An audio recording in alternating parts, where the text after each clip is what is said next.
আমি আন্তরিকভাবে আপনাদেরকে ধন্যবাদ জানাতে চাই। এত স্বতঃস্ফূর্তভাবে আপনারা আজকে মিছিল করেছেন, দেখিয়ে দিয়েছেন 34 নম্বর ওয়ার্ডের নারীরা কি, এটা বোঝানোর দরকার ছিল।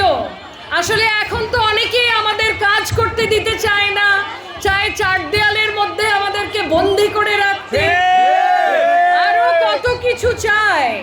তারা নারীদের অস্তিত্ব মুছে দিতে চায় গণজীবন থেকে।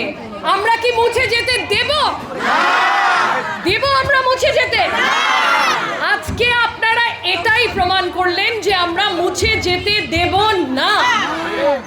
টানা তৃতীয়বার অর্জন করেছে দেশের সেরা সুপার ব্র্যান্ড স্বীকৃতি বসুন্ধরা টিস্যু। আপনারা আজকে যে মিছিলটা করেছেন এটার দুটো উদ্দেশ্য।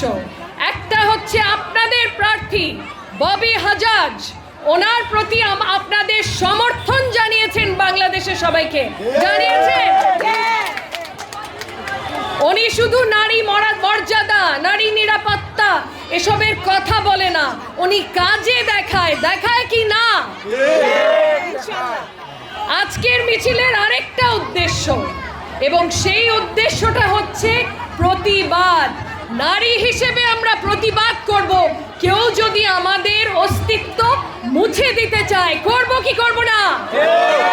আরো জোরে বলতে হবে আমার মা বোনদের। আলহামদুলিল্লাহ, আমি আশা করি আমরা সবাই এভাবে বা এর থেকেও বেশি উৎসব করতে করতে 12 তারিখের সকালে ধানের শীষে ভোট দিয়ে বিপুল সংখ্যক ভোটে ববি হাজাজকে জয় করে আনবো কি আনবো না?